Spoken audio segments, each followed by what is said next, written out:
Hi, my name is Haley Traunik. I am a third-year occupational therapy student at Creighton University. I am currently completing my doctoral capstone experience here at Endless Journey, and it was very important for me to complete my doctoral capstone experience in hospice because the two go so well together, but at the same time are so misunderstood. To begin my project, I went and saw the pillars that were very similar between occupational therapy and hospice, and I found four main ones. The first being client-centered care. Both professions really focus on providing that client-centered care where the person's needs are met and we really respect the person's decisions. The second being holistic care. When we are providing holistic care, we are looking to meet each need in each of the areas of client functioning. This includes physical, such as pain, emotional, spiritual, and mental. The third one being the most meaningful time left for our patients. Our fourth one being advocacy. If you ask any nurse or occupational therapist, we are high advocates for each of our patients. We look to make sure each needs are met in whatever residence they are residing in. One of the reasons that occupational therapy is not highly utilized in hospice is because both are incredibly misunderstood and a lot of people have misperceptions about them. Regarding hospice, one of the primary things that you will hear when you are talking to somebody in the general public about hospice is that you enter hospice to die.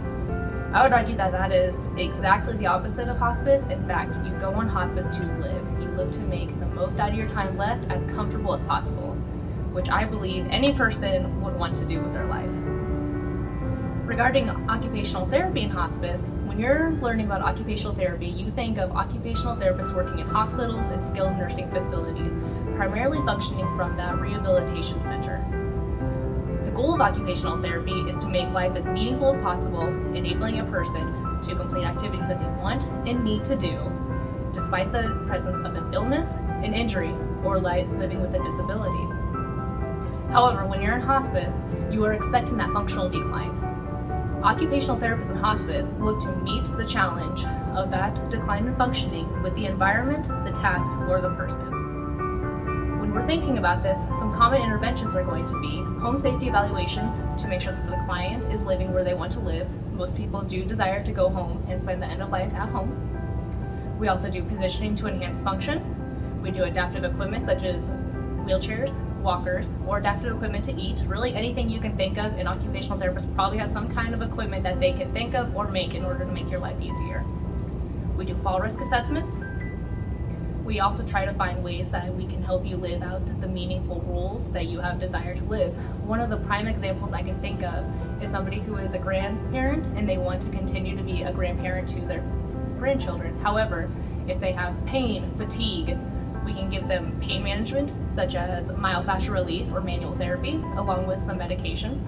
We can also give them energy conservation techniques in order to facilitate living that role.